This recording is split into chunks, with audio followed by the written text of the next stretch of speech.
चला तर आज आपण बनवणार आहोत चटपटीत वडापाव। 8 ते 10 बटाटे शिजवून घ्यायचे आहे।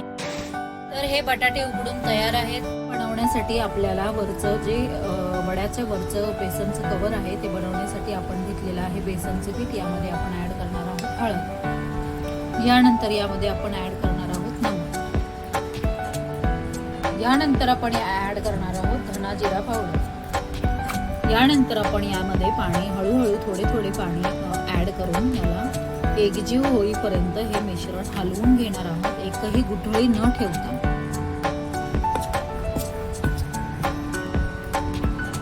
या पद्धतीने ह्या मिश्रणातल्या सर्व गुठळ्या आपल्याला फोडून घ्यायच्या आहेत।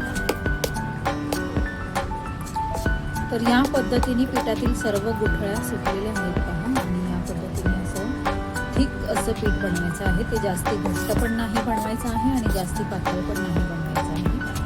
जर तुम्ही जास्त घट्ट पीठ बनवलं तर तुमच्या वड्याच्या वरचं जे आवरण आहे बेसनचं ते एकदम जाडसर असं होतं, आणि एकदम पातळ बनवलं तर तुम्ही त्यापासून वडा सोडताना पीठ पूर्णपणे सगळीकडे लागत नाही। तर असं मीडियम साईजचं आपल्याला पीठ बनवून घ्यायचं आहे साधारण। तर तयार आहे आपलं वडा बनवण्यासाठीचं बेसन पीठ। तर हे बेसनचं पीठ आपल्याला 20 मिनिटं असंच भिजत ठेवायचं आहे। तर उकडलेल्या बटाट्याची आपण आता सालं काढून घेणार आहोत। तर हे बटाटे आपले सोलून झाले आहेत, याला आता आपण मॅश करणार आहोत। एक एक करून असे सर्व बटाटे आपल्याला मॅश करायचे। तर बटाट्याची भाजी बनवण्यासाठी वड्याची आपण अशा काळ्या एकदम तिखट अशा मिरच्या वापरणार आहोत आणि अद्रक त्या आपण ग्राइंड करून घेणार आहोत। वड्यासोबत खाण्यासाठी आपण बनवणार आहोत पेरू आणि पुदिन्याची चटणी। तर बघा, पेरू मी मस्त याची बिया काढून साल आणि जो मऊ भाग आहे तो काढून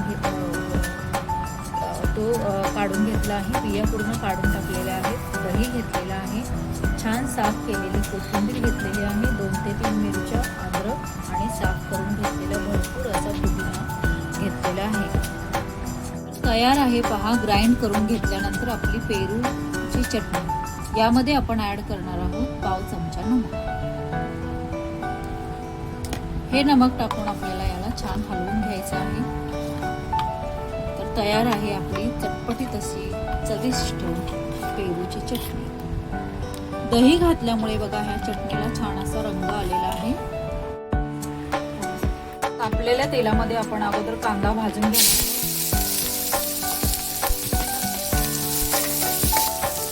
या कांद्याला आपल्याला गोल्डन ब्राऊन होईपर्यंत भाजून घ्यायचा आहे। तर हा गोल्डन ब्राऊन झालेला कांद्यामध्ये आता आपण टाकणार आहोत मिरचीचं वाटण। हे मिरचीचं वाटण आता आपण छान भाजून घेणार आहोत। यामध्ये आता आपण टाकणार आहोत जिरे पावडर, धना पावडर, जिरा पावडर, धना पावडर मिक्स करून घेतलेली आहे। यानंतर आपण याच्यामध्ये टाकणार आहोत अर्धा चमचा हळद।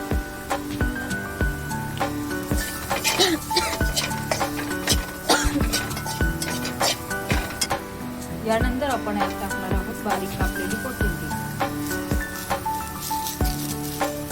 यात आपण ॲड करणार आहोत मॅश केलेला बटाटा।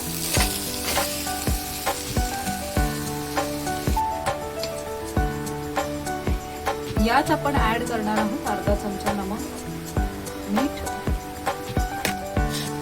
आता या मिश्रणाला आपल्याला चांगल्या पद्धतीने मिक्स करून घ्यायचं आहे।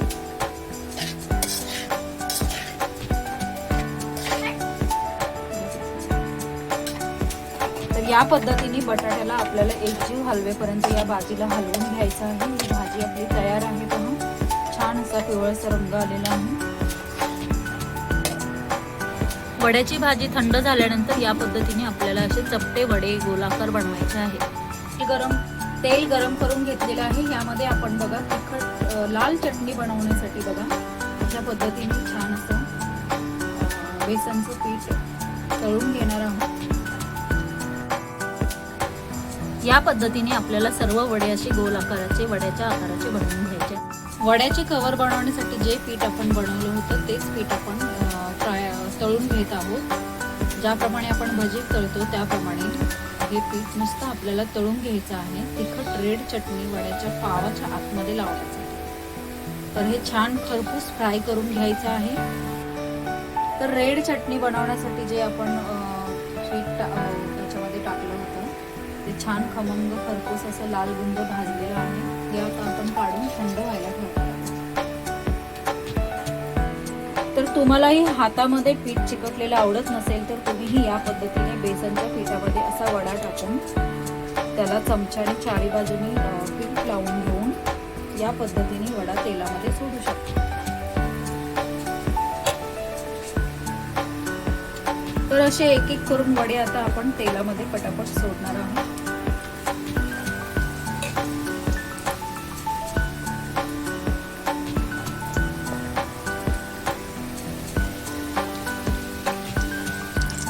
तर हे वडे एका बाजूने चांगले भाजून घ्यायचे आहेत. भाजून झाल्यानंतर आपल्याला याला पलटी एक एक करून असं पलटी करायचं आहे.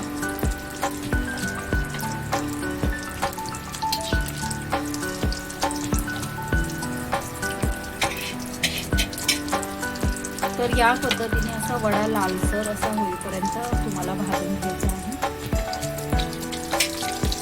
तर आपले वडे आता इथे भाजून तयार आहेत. पाहू शकता तुम्ही असे गोल छान आकाराचे वडे बनलेले आहेत. हे आता आपण काढून घेणार आहोत. गोल्डन असा कलर आलेला आहे बघा, खूप सुंदर दिसत आहे. हे आता आपण थोडा वेळ तेल नितळण्यासाठी ठेवणार आहोत. तर या चुऱ्यामध्ये बघा आपल्या घरी जो मसाला अवेलेबल असेल तुम्ही या चुऱ्यामध्ये टाकायचा. यामध्ये हलकंसं नमक टाकायचं आहे आणि हे ग्राइंड करून घेऊया. पहा ही चटणी रेड चटणी ग्राइंड करून तयार आहे. ही आपण पावाच्या आतमध्ये लावू शकतो.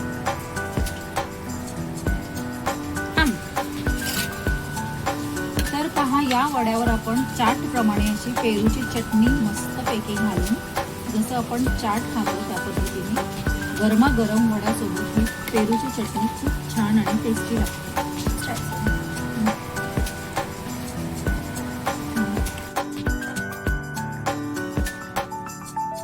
तर पहा या पावामध्ये आपण एका बाजूला चटणी लावून घ्यायची आहे. पेरूची चटणी मस्त अशी भरून घ्यायची आहे आणि एका बाजूला आपण टाकणार आहोत तिखट चटणी.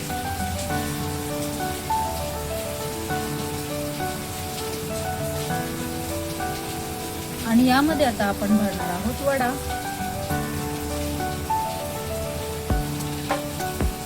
तर अशी आपली खमंग वडापावची रेसिपी तयार आहे. तर खायला या वडापाव.